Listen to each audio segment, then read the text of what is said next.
같은데 특별한 이유가 있으신가요?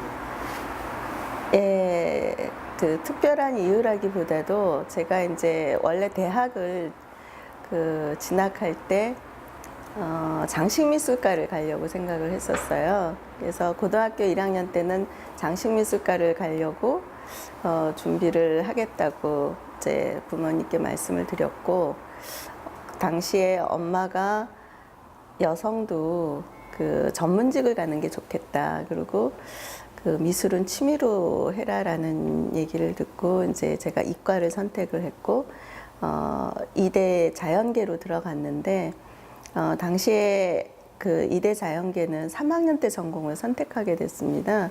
그리고 2학년 때는 탐색 과목을 하는데 제가 이제 친구들하고 같이 생물도 해보고 뭐 화학도 해보고 했는데 실험이 좀 저한테 그 재미가 없더라고요. 그런데 물리 실험을 하니까 물리 실험은 재미가 있어서 그 이제 수학을 전공을 하고 물리를 부전공을 하려고 교수님을 찾아뵀다가 교수님이 그 수학도 좋지만 물리가 굉장히 재미있는 학문이고 또 졸업을 해서도 취업이 잘 안 된다고 생각을 하지만 물리 쪽이 선생님이나 이런 쪽에는 많이 자리가 있으니까 그런 취업 걱정하지 말고 물리를 하라고 하셨어요. 그래서 그 얘기를 듣고 물리를 선택하게 됐는데 재미있었습니다. 또 제가 워낙 실험을 좋아해서 중학교 1학년 때 자전거를 제가 직접 브레이크 같은 걸 직접 고치기도 하고 했던 기억이 있어서 물리를 선택하게 됐습니다. 여성 핵물리학자는 다소 생소합니다. 어려움은 없으셨는지요? 제가 처음에 핵물리학을 전공하기 위해서 일본 큐슈 대학 그 핵물리학 쪽에 가서 공부를 하고 싶다고 편지를 보냈습니다. 그 지도 교수님이 구로야나기 선생님이신데 저한테 답장이 오기를 여학생이 핵물리학 실험을 하기에는 어려우니 이론 물리를 한다면은 다른 교수님을 추천을 해주겠다라고 거절의 답이 왔더라고요. 그래서 저는 그래도 핵물리 실험이 하고 싶다. 재차 다시 보냈더니 교수님께서 그럼 한 6개월 정도 연구생을 하면서 지켜보자. 그랬는데 이제 제가 6개월 지켜보시고 저를 받아주신 셈이죠. 그래서 실제로 실험을 하면서 어려움은 무거운 물건을 들거나 밤을 새거나 뭐 이런 부분들이 보통 여성들이 체력의 한계 때문에 좀 하기 힘들 거다라고 생각을 했는데 제가 들어가서 실험을 하고 거기서 활동을 한 이후에 저희 실험실에 일본 여학생들 2명이 더 들어왔고요. 그 일본 여학생이 들어올 때 지도 교수님이 핵물리학에도 여성의 섬세함이 필요하다라고 그 면접 때 말씀을 하셨답니다. 그래서 제가 그 가서 그나마 역할을 한 게 그 후배 여학생들한테 좀 도움이 됐다라는 그런 보람은 있었습니다. 어떻게 보면 좀 일본에서 핵물리학을 공부할 수 있는 선구자 역할을 하신 거네요. 예, 그 실험실 생긴 이래로 그 여학생은 제가 처음이었다고 하더라고요. 예. 중이온 가습기 실험을 처음으로 한 핵물리학자로 알고 있습니다. 국제 과학 비즈니스 벨트 중이온 가습기 설치에 대해 한 말씀 해주십시오. 예, 제가 일본에서 가속기 실험을 할 때 사용했던 가속기가 탄뎀 가속기라고 중이온 가속기입니다. 그래서 그 중이온 가속기는 이제 기초과학을 연구하는 그런 실험인데요. 지금 대전의 과학 비즈니스 벨트에 이제 설치되는 중이온 가속기도 마찬가지로 처음에 그 기초과학을 연구를 하기 위해서 준비가 된 내용이고, 이 가속기가 설치가 되기 위해서는 설계나 연구도 중요하지만 빨리 그 가속기가 설치될 부지가 정해져야 되거든요. 근데 안타깝게도 상당히 처음 계획보다 늦어진 게 안타까웠고, 제가 국회에 들어가서 보니 그 가속기의 부지매입비가 전혀 반영이 안 돼 있더라고요. 그래서 그 부분 적극적으로 노력해서 예결이 들어가서 그 부지매입비를 처음으로 1,000억 그 반영을 했던 기억이 납니다.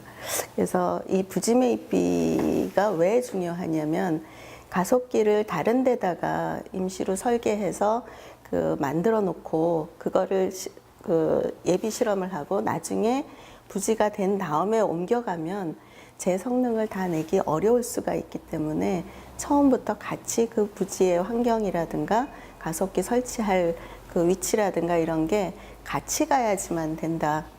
그리고 실제로 가속기가 설립이 되고 나서 그 이후부터 이제 연구가 시작이 되는 거고요. 그래서 연구는 빨리 가속기가 설치가 되어야지만 우리가 그 원하던 그런 기초 연구를 제대로 할 수 있다라는 생각에서 빨리 이게 그 준비가 끝나야 된다라는 생각을 했고요. 또 하나는 과학 비즈니스 벨트 관련해서는 이제 우리나라의 기능지구, 거점지구가 있는데 제가 일본에서 그 가속기 실험을 할 때 일본의 탄뎀 가속기가 제가 갔을 때 3개가 있었습니다. 3개가 있었는데 2개는 미국에서 사온 가속기고 제가 있던 큐슈 대학의 탄뎀 가속기는 그 큐슈 대학의 스태프들이 직접 만든 설계해서 만든 가속기인데 거기에 한 가지 특징이 있었습니다. 그 가속기에는 진공이 굉장히 중요한 기술로 들어가는데 그 지역에 있는 중소기업에게 그 진공 기술을 이전을 해주고 그 중소기업은 아주 싼 값에 학교에다가 그 진공 기술 이전 받은 걸로 납품을 해주고 그러다 보니까 학교에서는 예산이 적게 들어서 좋고 중소기업은 기술 이전을 받을 뿐만 아니라 국립대학에 납품했다는 그 실적이 쌓이게 되니까 학교에다가 그 기술 이전 받고 납품한 이후에 이 회사는 일본 전체에다가 그 진공 기술로 만든 그 물건을 다른 데도 이렇게 납품할 수 있는 그런 계기가 됐다라는 걸 들었습니다. 그래서 기능지구, 거점지구 얘기가 나올 때 과학 비즈니스 벨트도 중형 가속기가 빨리 그 건설이 되면서 거기서 나오는 파생 기술들이 산업화에 도움이 됐으면 하는 바람입니다. 정치에 입문하게 된 특별한 이유가 있으십니까?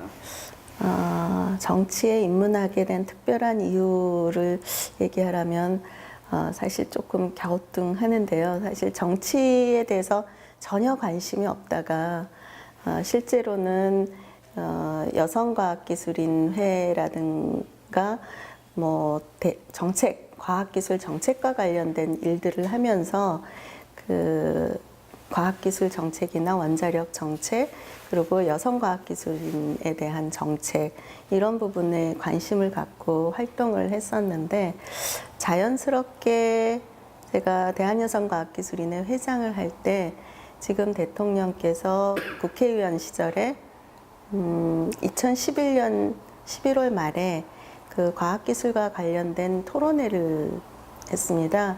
그때 제가 여성과학자 대표로 패널로 참여해서 한 얘기는 과학기술이 굉장히 어렵고 일상생활과 동떨어져 있다고 이제 보통 생각을 하는데 국민들이 이 과학기술에 대한 이해도가 높아지면 안전사고 예방에 도움이 되고 안전사고 예방에 도움이 되면 복지비도 줄일 수 있다라는 제 토론을 했었고요. 어떻게 보면 지금 박근혜 정부의 가장 핵심 내용이 과학기술도 있지만 이 안전 그리고 복지 이런 부분이 다 핵심 아니겠습니까?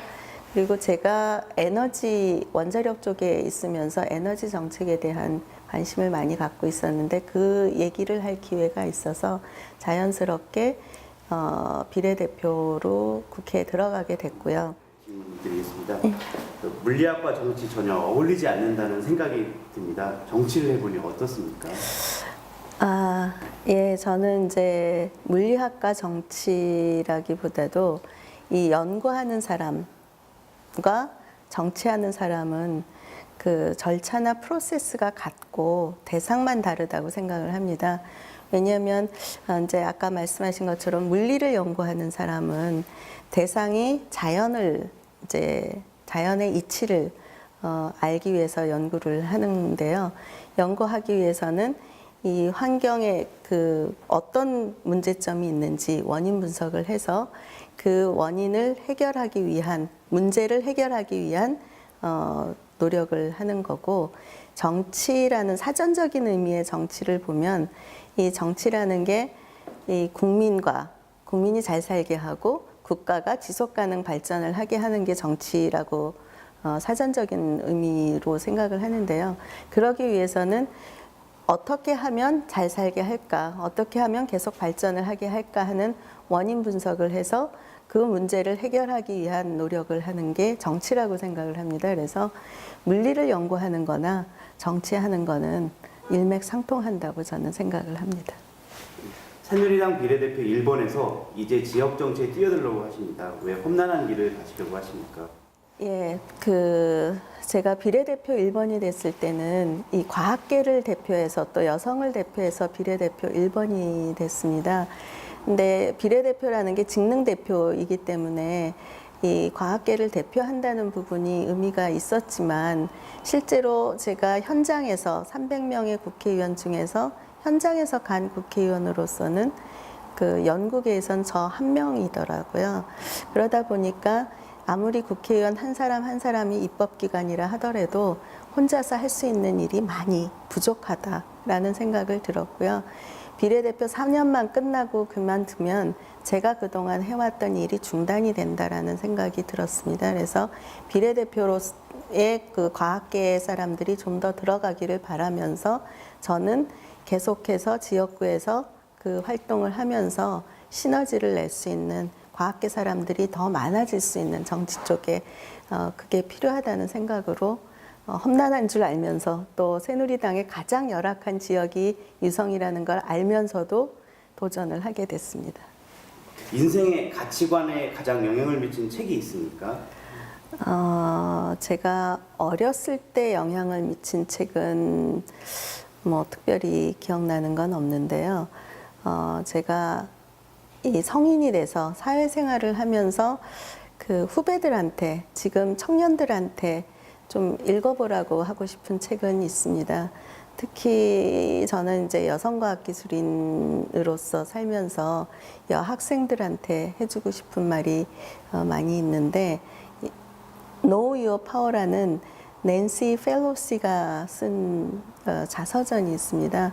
근데 이 책은 낸시 펠로시라는 사람이 미국 그 하원 의장, 여성으로서는 처음으로 하원 의장이 된 분인데 40대 중반의 국회의원으로 시작을 해서 하원 의장, 여성 하원 의장이 될 때까지의 그런 과정이 쓰여 있는데, 제가 젊은 청년들한테 또 특히 여성들한테 여학생들한테 하고 싶었던 얘기는 이 자신에게는 그 아주 본인도 모르는 어떤 장점들, 힘이, 에너지가 있기 때문에 이 힘을 잘 찾아서 그 발휘를 하면 성공할 수 있다라는 그런 축약된 뜻으로 추천하고 싶습니다. 그리고 또 하나는 이제 따뜻한 카리스마라는 그 이종선 씨가 쓴 책인데요. 과거에는 지도자가 대부분이 이 하드웨어적인 그 좀 강한 리더십을 요청을 했다면, 지금은 소프트웨어적인 그 아주 그 부드럽고 따뜻하면서 사람들의 마음을 살 수 있는 그런 그 지도자가 필요한 것 같습니다. 그래서 저는 그 지도자의 덕목으로 따뜻함, 배려 이런 부분들이 남을 이해하고 그 다 함께 갈 수 있는 그런 부분들이 필요하다고 생각을 하고요. 특히 정치에는 사람의 마음을 사는 직업이라고 생각을 합니다. 그래서 이러한 부분에 더 저도 그 정치를 하면서 더 이 따뜻한 카리스마라는 책을 다시 한번 떠올리게 됐습니다. 마지막 질문이겠습니다. 앞으로 어떤 정치인이 되고 싶으십니까? 예, 제가 따뜻한 카리스마라는 책을 다시 떠올리게 된 것처럼 저는 그 유성 지역에 도전한 만큼 유성 지역이 우리나라에서 가장 좋은 그런 인프라를 갖고 가장 갖고 있음에도 우리나라에서 가장 좋은 인프라를 갖고 있음에도 불구하고 그게 시너지를 내지 못한다는 데 안타까움을 갖고 있습니다. 그래서 과학의 도시로서의 역할, 교육, 국방의 도시로서의 역할이 그리고 관광 도시로서의 역할이 제대로 다 연계돼서 그 시너지를 낼 수 있도록 하고 싶고 이걸 통해서 유성 지역의 주민들이 정말 안전하고 행복한 도시에 살게 됐으면 좋겠다라는 생각을 갖고 있습니다. 그래서 저는 더 어려운 분들, 더 그 약자의 편에서 제가 최선을 다해서 노력하겠다라는 생각입니다.